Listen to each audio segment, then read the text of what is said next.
With the school year just around the corner, we're kicking off our annual school supply drive. I'm Jalen Banks with how you can help us stuff the bus with school supplies before the first bell rings. Plus, the measles are now in Wisconsin. How many cases the DHS has confirmed and where they are. And we continue to sit underneath hazy conditions, but there is some good news on the horizon. We'll take a look at when better air quality moves back overhead in the full forecast. You're watching News 3 Now, live at 4. Well, good afternoon, everyone, and thank you so much for joining us this afternoon. Happy Monday to us all. It's Monday, a new week. Did you have a good weekend? Yeah, it flew right by, though. Yeah, it did. You? Yeah, I did as well. The weather was nice, and that's where we begin on this Monday with the weather. Blaze is here with your forecast. And Blaze, we can still see that haze in the air. Yes, it is still sticking around. We have now been underneath an air quality alert for an entire week. 7 consecutive days, 8 if you include tomorrow's extension. And that is the longest that Wisconsin has been underneath a consecutive air quality alert since 2007, according to the Wisconsin DNR. So you are not crazy if you're thinking we've been underneath this air quality alert for quite some time. You can see that haze on our Edgewater sky cam looking towards downtown Madison. It is 77 degrees. Dew points are starting to pick up a little bit. Winds are starting to turn out of the south, and that's going to help push even further north this smoke as we go throughout Tuesday. We're seeing better air quality actually move into parts of Wisconsin, more yellow on the air quality map than over the last couple of days. It's more widespread. That's more moderate air quality, so slightly better than unhealthy for some, which we still do find across northern parts of our viewing area. Juneau, Adams County, Wishar, Green Lake, as well as Marquette counties, you're kind of underneath that unhealthy for some air. But you can see where that thick smoke is, marked by the oranges. That's going to continue to linger overhead as we go throughout the rest of the evening and into the start of Tuesday. The air quality alert, as I mentioned, extended now through Tuesday afternoon. I don't think this is going to be extended into Wednesday. Southerly winds take on over and push a lot of that smoke out. We'll track out the smoke and take a look at the air quality forecast for the rest of the week in just a few minutes. Thank you, Blaze.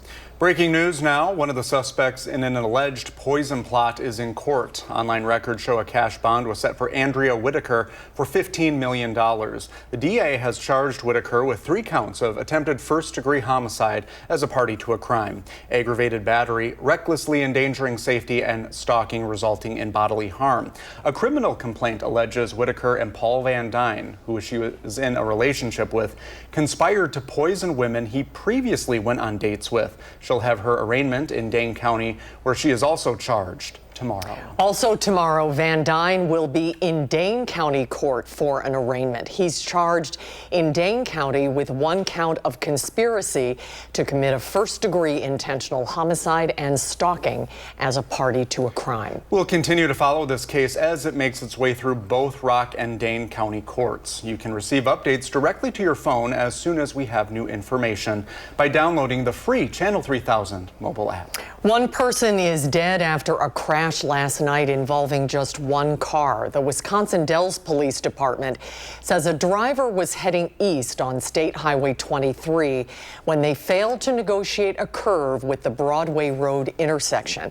Police believe speed was a factor in the crash, which threw the driver from their car. The driver died at the scene. Police have not yet released their identity. The bargaining representative for Madison Metro Transit workers is raising concerns about maintenance issues. Teamsters Local 120 says there is a backlog of bus repairs and fleet inspections. The group also alleges since the end of last year, 500 Madison workers for Metro Transit have been working under expired contracts. They say bargaining is supposed to continue the week of August 11th, but the maintenance issues are too urgent to wait. News 3 Now has contacted Metro Transit for a comment. We have not heard back yet. The measles are officially in Wisconsin. The Department of Health Services confirming 9 cases in Oconto County yesterday. The department said all cases were exposed to a common source while out of state. They're currently working to notify anyone who may have come into contact with the virus. DHS says there is no public point of exposure and risk to the community remains low, but Wisconsin has the 2nd lowest measles vaccination rate in the United States. And new DHS data shows just over 86% of students met the minimum vaccine requirements for this school year. Most Wisconsin families are protecting their children with vaccines. But unfortunately, this level is below where we need to be to protect our state against outbreaks of vaccine-preventable diseases. Dr. Westergaard with DHS says he's with the Bureau of Communicable Diseases, and he says 95% is generally considered a safe community vaccination rate to prevent the spread of contagious viruses. Wisconsin children well below that rate as they get ready to head back to school. And it is almost time to head back to school. Can you believe it? And that means News 3 Now's Stuff the Bus campaign is back. Our Jalen Banks is out live on the bus with what you need to know, and you could really use everybody's help. Jalen, what's going on out there?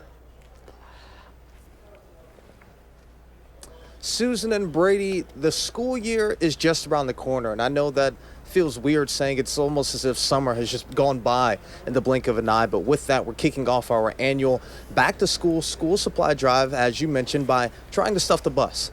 News 3 Now, along with the Boys and Girls Club of Dane County, we're partnering to, raise and gather school supplies, for those in the area. So from today through August 15th, we're gathering school supplies both here at the Walgreens on University Avenue across the street from the Midvale Shopping Center, as well as any Boys and Girls Club of Dane County location that you can find. If not, we have links on our website for you to go there and donate as well. But as for the items that we're looking for backpacks, we're looking for colored pencils and crayons, any of your traditional school supplies that you may be thinking of. So anything that's brand new or gently used, we'll accept it to help those in need in our area. As for today, again, I'm here at the Walgreens on the corner of University Avenue across from Midvale, and we're here till 6:30, trying our best to stuff this bus as far as you can see, all the way to the back of the bus to help those in need. But I'm going to send it back to you guys. For now, reporting on this stuff bus, Jalen Banks, News 3 Now. Jalen, thank you. And it's always good to see how people show up and step up to help others in the community like that. Thanks to everybody who's donated so far. Boy, school supplies seem to get more expensive every year, so it's a big help. Let's fill up that bus, everyone. Well, The Bad Guys 2 ended in second place at the box office this weekend, but is it worth taking the kids to see it before they go back to school? Local film critic Will Loper will give us his review of the movie in his weekly Loper Report coming up later.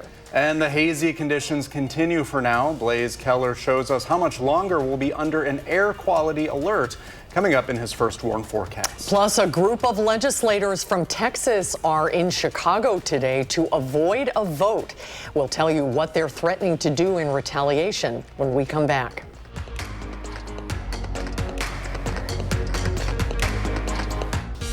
Some of us are enjoying those more comfortable temperatures, but there is a cloud kind of putting a damper on things.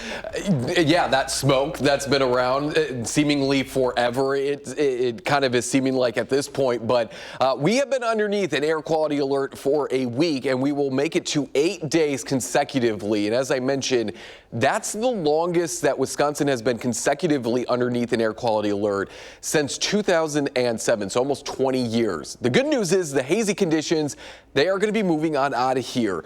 We're likely going to start to see more blue skies as we go into Wednesday of this week. We only had 4 days in a row back in 2023, and that was a really smoky summer, if you remember. So we have doubled or will double the amount of days in a row that we have been underneath an air quality warning. And again, this information is coming from the Wisconsin DNR. They're the ones who, with the National Weather Service, work together to put out our air quality alerts. So I think needless to say, we're a little ready for some more clear and less smoky conditions. I had a gentleman come up to me in the gym today, and he was like, I'm waiting in suspense. Has the air quality alert been extended? And if he's watching right now, yes, it has been extended through noon on Tuesday. That'll be 8 days in a row. Speaking of Tuesday, we're going to climb into those low 80s, fairly seasonal for this time of year. There's a look at our air quality forecast on Tuesday. Unhealthy for some to moderate. Moderate is closer to that green, which is good air quality. We're starting to see more of that yellow over parts of Wisconsin. So where is this smoke coming from and where is it going? Let's take a look here on Future Track. We've been pulling down still a little bit of smoke from Canada, but we're starting to push that further back as southerly winds take on over, which is why starting Wednesday onwards, which is when we're going to be more underneath those southerly winds, we're going to be sitting underneath what looks to be more fairly consistent moderate air quality. So we'll start big picture and then we'll take it closer to home because I want you guys to see not only the smoke coming from Canada, but also a little bit of that smoke coming from those wildfires out near the Grand Canyon. As our high pressure system slowly pushes off towards the east, Tropical Storm Dexter is helping back up the jet stream. It's going to be pulling that smoke with it. Now there is going to be a little bit of smoke coming from out west, but it looks like the main plume of that is going to go off to our south. So we're seeing less yellows and oranges over Wisconsin as we go into Wednesday morning, more of those blues and greens. So hopefully at least southern and central Wisconsin won't be underneath an air quality alert on Wednesday, but maybe far northeastern parts of Wisconsin could be, as that's where some of that smoke still continues to look as though it will linger as we kick off Wednesday. But our latest air quality alert has been extended through Tuesday afternoon just to make sure that we really clear out this last remaining smoke here across central and southern Wisconsin. But looking ahead to Wednesday in the morning, more of those greens and blues, which is that less smoke on our legend there. So that is some good news. We're starting to finally say goodbye to the smoky conditions and maybe see a little bit more blue skies out there across Wisconsin.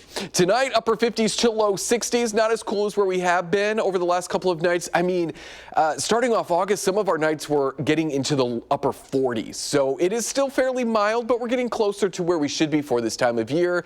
Again, you can open up the windows if you don't care about the smoke. Continue to give the AC a break because as we look ahead to the rest of this week, we are probably going to be having that AC on, especially Thursday onwards. That's when temperatures jump out of the low 80s to the upper 80s to low 90s, not to mention, those overnight lows in the low 70s. So that's going to be a couple hot nights there as we round out this week. The added heat and humidity mean that we'll also see a couple chances for rain Sunday, Monday, and Tuesday of next week. That looks to be the best chance. I'm not super enthusiastic about really any of the rain chances on the extended forecast, if I'm being honest. There's no big systems. These are just little bits of energy kind of moving through the jet stream, but nothing super organized in the way of severe weather. So that's some good news. That is good news, Yeah. Severe weather can stay away from us. Yeah, and the smoke can stay away from us too, but it seems like we're trading either the humidity for cool conditions and smoke, or vice versa, right? And it's really starting to make me mad. The rain would clear out the haze a little bit, though, wouldn't it? The rain will a little bit, yeah. It'll pull some of the pollutants out of the air, because that's actually how raindrops form. They form on little particles in the air. So whether it's pollen or pollutants, they'll form on that, and then they'll pull it out of the air. But the clouds will also just kind of help put a little blinder over our eyes, but we'll just have to wait for probably southerly winds to get this smoke out of here. All right. Thank you, Blaze. Thanks, Blaze. Well, a new series of bills working through the Capitol right now aims to protect Wisconsinites from what the bill's authors describe as federal overreach. We will get to that story in just a moment. We'll be right back. Well, Fantastic Four had another fantastic weekend at the box office. But a different crew of bad guys redeemed themselves with the runner-up spot. Will Loper shows us in the Loper Report.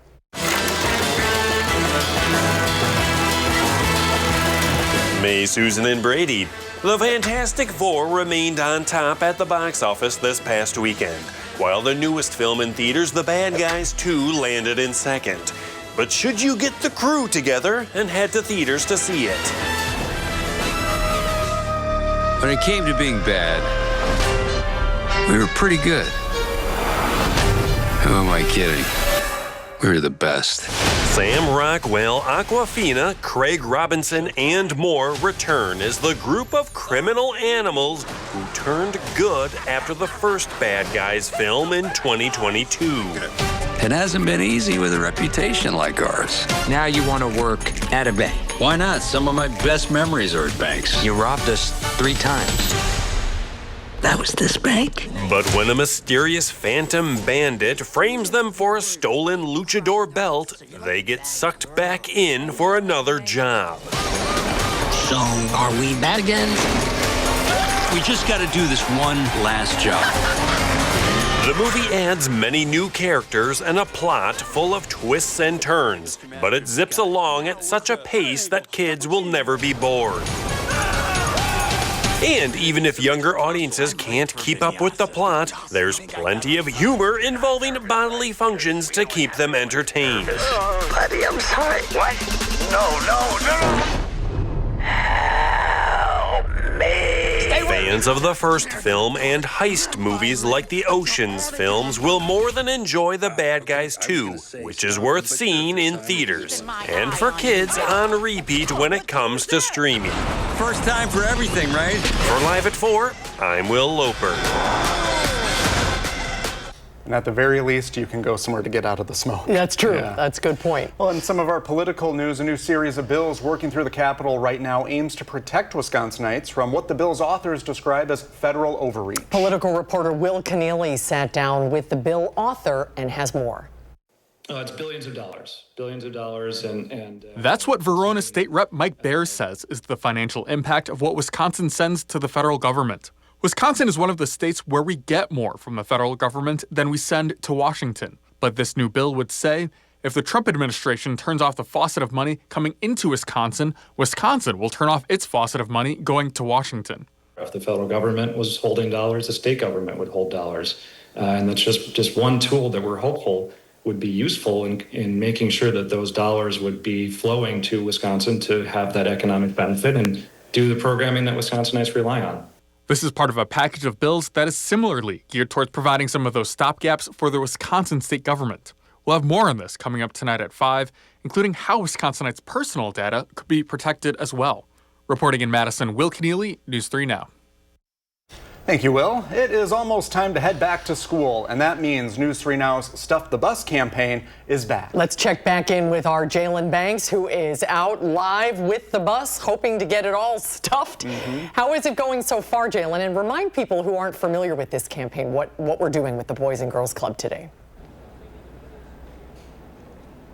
Susan and Brady, once again, I'm out here live just across the street from the Hilldale Shopping Center on the corner where the Walgreens is, right off of University Avenue. And we're out here for our annual Stuff the Bus school supply drive in partnership with the Boys and Girls Club of Dane County. Now, I know we're still in the middle of summer, but summer has blown by so fast that now we're just right around the corner from the start of the school year. Now, I've been out here since before noon, and there's been people trickling in throughout the day donating school supplies. Now, as for what we're looking for your standard school supplies, your backpacks, your pencils, your pens, you name it, anything that's new or gently used.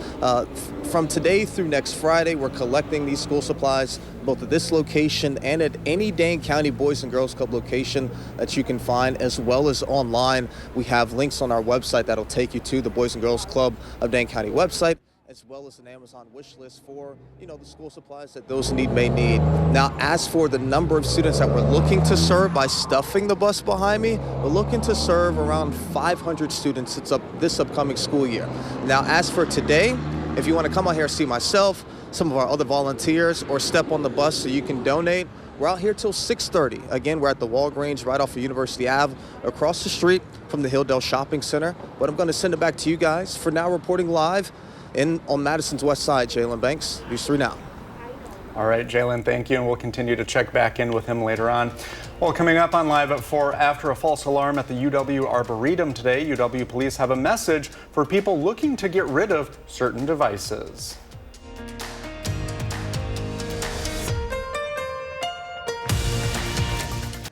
You're watching News 3 Now, Live at 4. Good afternoon, everyone. Welcome to Live at 4. It is a beautiful Monday to get outside, but there is a little bit of a caveat to that. Let's take a look outside today. You can still see that haze in the air coming through the sunshine in the trees. The weather words for today, trading hazy conditions for heat and humidity. So if you're kind of bumming out that the temperatures are cooling a little bit, don't worry. There's a lot of summer left to go. It's only August 4th, and Blaze is watching the weather. But the haze is still a big story. It is. We've been underneath an air quality alert consecutively for a week. It'll be 8 days with the extension now into Tuesday afternoon, which has been the longest Wisconsin has been consecutively underneath an air quality alert since 2007, so almost 20 years. And you can still see that haze. We're taking taking a live look now at our Upland Hill Skycam in Dodgeville. That haze is going to be sticking around throughout the rest of this evening, and we picked Dodgeville this time just because that's where we're seeing, again, still some more of that thicker smoke right now.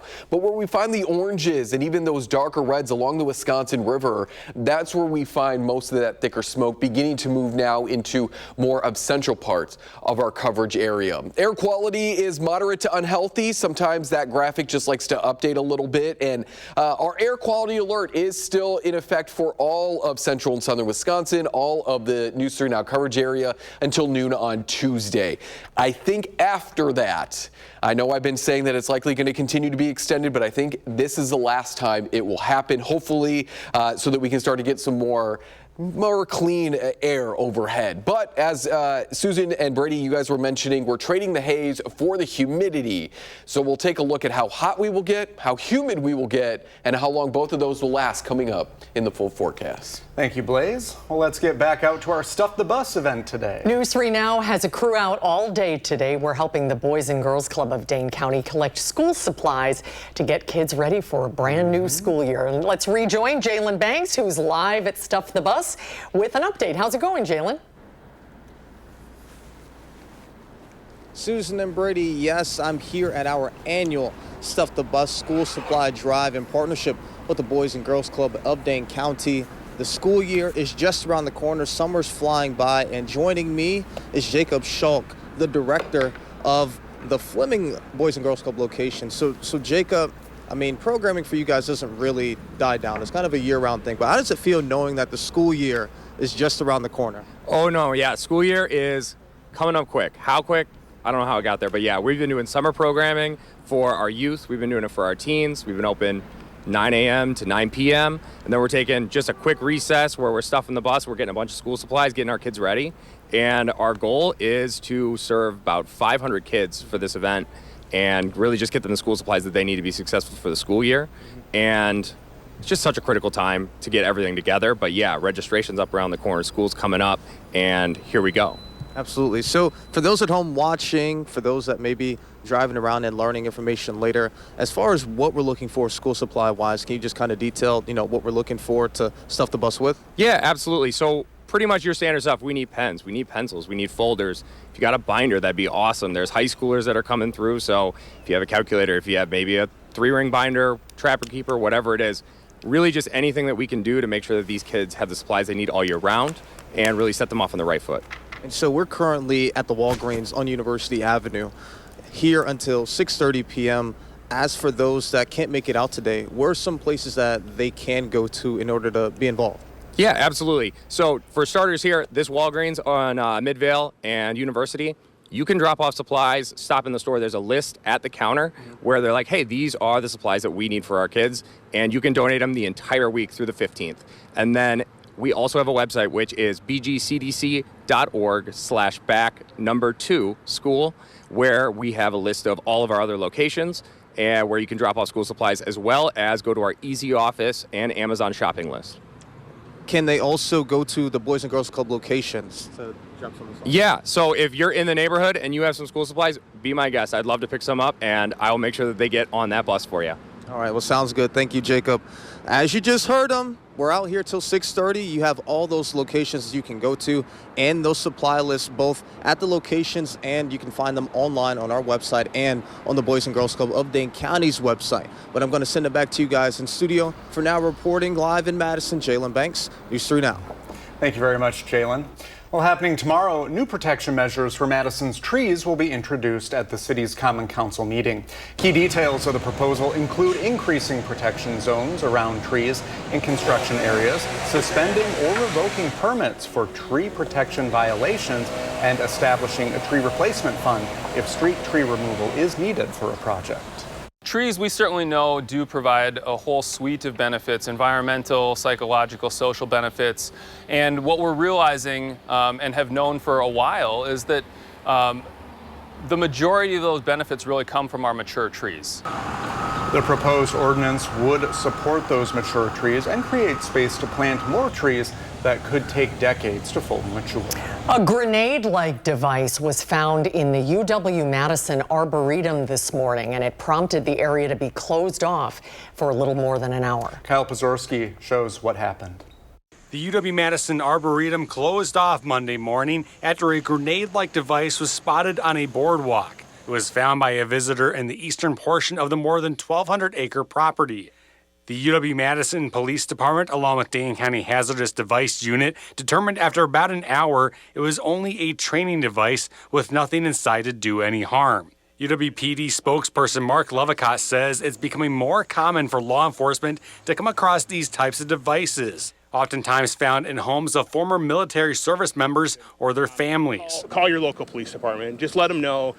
They'll have the best information and the right resources on the proper way to dispose of them. Don't just come out to the Arboretum and leave it for someone to find. The device was looked over, with the Arboretum reopening less than 2 hours after the initial call. In Madison, Kyle Pazorski, News 3 Now.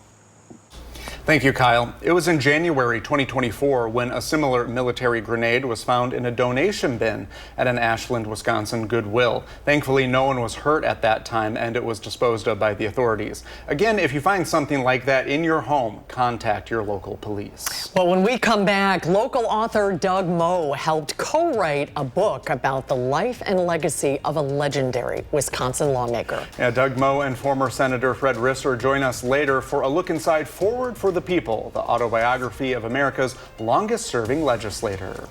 And Blaze is tracking some humidity and heat after the haze subsides, when you can expect that coming up in your First Warn forecast.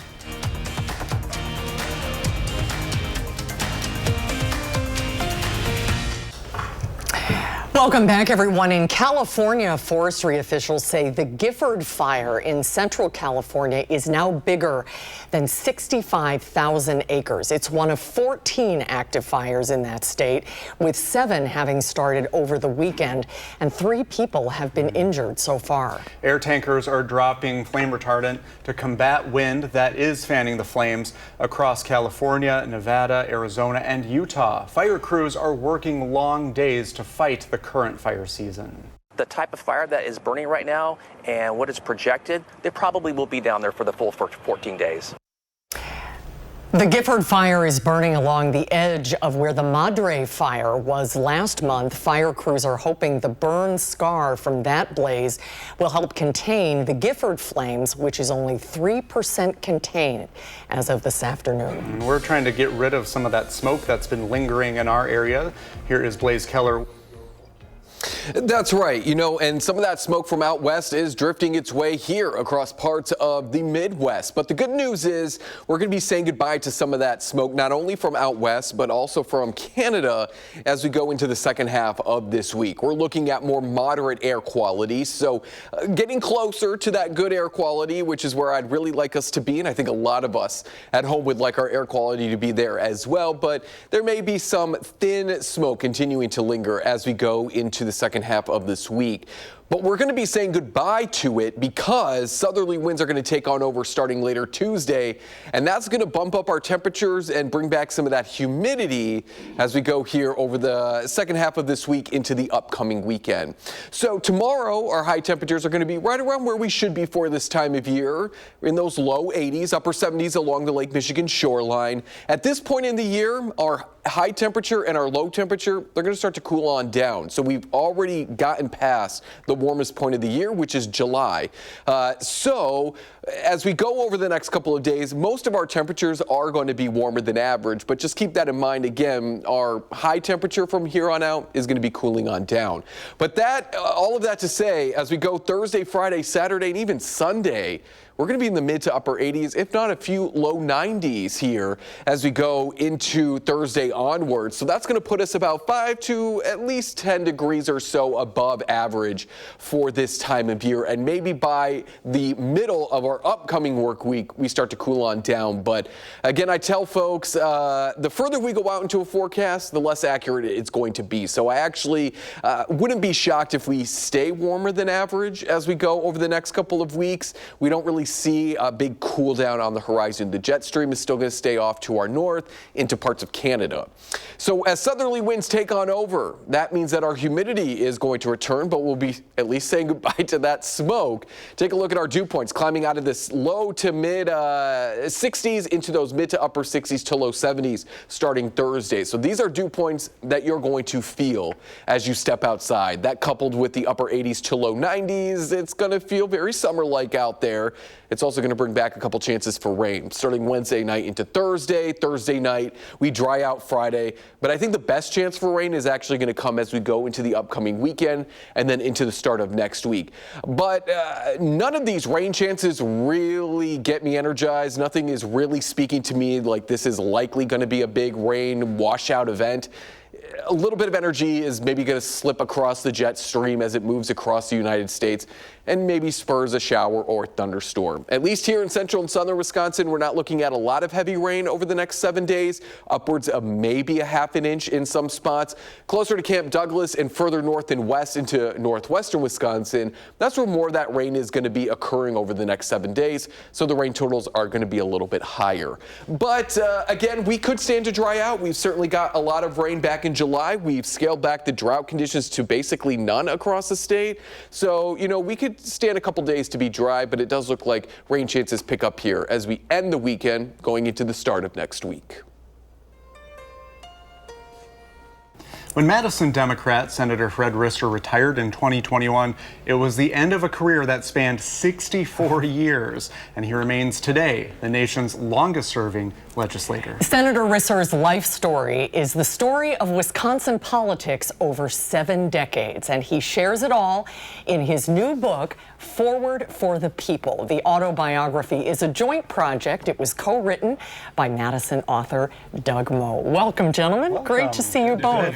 Senator Risser, it is an honor to have you here today. Thank you for having me. So nice to see you. And Doug, congratulations on the book. Thanks very much. It is such a remarkable, you are such a remarkable story. You are the 4th generation in your family to represent the Madison area, which That's is incredible. correct. You went to Madison West High School. Correct. You are a Navy World War II veteran. Yes. You were elected to the Assembly in '56 That's and to correct. the Senate in '62. You worked with 13 Wisconsin governors. That's correct. And I understand you never missed a roll call and you never took the elevator. Is that the truth or is that urban legend? That's absolutely the truth. Never took the elevator in the Capitol in 64 years. And so that's how you live to be 98. And there's your good health in a nutshell right there. Take the stairs. I believe in your book you had written that you were a politician the day you were born. Well, yes, I think so. In the blood. And as you pointed out, I'm the 4th generation, but also I'm the 4th political party. Few people realize that. I was the only Democrat. My dad served 3 sessions, 3 terms in the Senate as a progressive. My grandfather was a Republican. Warner Park was named after him. And my great-grandfather, who ended the Civil War with less one with him, was originally elected as a Unionist and then as a Republican. So we got Unionist, Republican, Democrat, progressive. Doug, I feel your All pain this area. trying to condense this story into the time that we have. How did you approach doing this book with him? Well, we did a lot of interviews, of course, but Senator Risser also had an amazing archive of letters that he sent home from Oregon Law School, University of Oregon, from the Navy, from Panama, to his parents. His parents kept them. His parents gave them to him, and so I had kind of a treasure trove of written material to supplement the interviews. Whenever I find a book, I always look at who the author dedicates it to. I do too. And because you kind of get to know the person in that way. And it says, to Pop, who inspired and encouraged me. That's correct. Without him, I wouldn't be here. What does that mean to you? Well, you know, he was district attorney and he was a state senator and he was a lawyer and I was in public practice with him. But he was a remarkable person, and he never became antagonistic or anything. He was interested in good government, as were all my relatives. And without him, I wouldn't be here. And when I was running, he understood the difficulties and would actually take over a good share of the law practice and let me campaign. One of the most riveting chapters of the book you called Escape to Illinois. And people will recall you are famously one of 14 Democratic lawmakers that left the state for 3 weeks in 2011 to try to prevent the passage of Act 10, which was Governor Walker's attempt to end collective bargaining rights for public sector employees. It made you a hero in the 26th Senate District, but it did not prevent the bill from passing. Now, in the rearview mirror and in retrospect, what are your thoughts about that? Was that the right decision? And now history is repeating itself in Texas. Time, I think it was, because it brought to the attention of the public what was going on. I wouldn't do it again, but I thought at the time it was a good idea.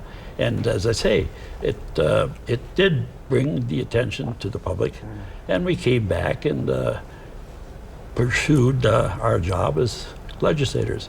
What would you tell those Texas lawmakers today? What advice would you give them? You know, it shouldn't happen in Texas, and it wouldn't happen if someone hadn't suggested it. And I don't really know what the situation is in Texas, but I can tell you that it's unfortunate that government is going down that road. Reapportionment should be helpful in making government work and helping balance the electorate, but Texas is doing the wrong thing, and I condemn the initiation of it. I can't tell you how it's going to end up. It's unfortunate. Well, before we go, Doug, you have something to share with Senator Risser, a little bit of a surprise. What's that? Well, the official publication of Forward for the People, the publication date is tomorrow, the 5th.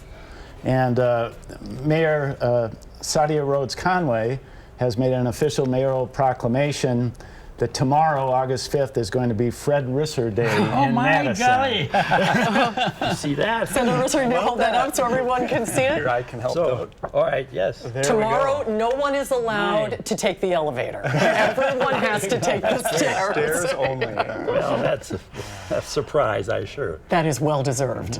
That is very well deserved. Thank you so much. Thank you for being on with us. You bet.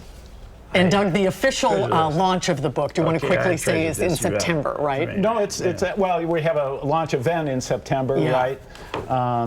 That the Wisconsin Book Festival is having us independently. It'll be a lot of fun. Yeah. Thank you. Yes, and thank you both for being on with us. Oh, thank you. Keep up whatever you're doing. Continued good health. You are such an inspiration. Are you still biking these days? Yes, indoors though. Okay, good.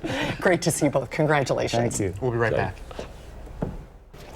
Well, we have some good news from up north. A bear that got its head stuck in a jar. Oh, I hate when I see that happen to animals, but the good news is it's free. Yeah, the DNR says it learned of the 2-year-old bear and her circumstance on Saturday, July 26th. And after a week of trying to catch her, USDA Wildlife Services staff spotted the animal near cable, and they were able to help her without her getting hurt. So good news to that. Well done, everyone. We'll be right back.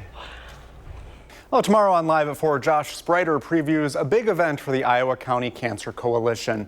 And coming up on News 3 Now at 5, Will Keneally tells us about a new effort in Wisconsin's legislature to protect your personal data from the federal government. Thanks for watching Live at 4 today. We hope to see you back here tomorrow. News 3 Now at 5 starts right now.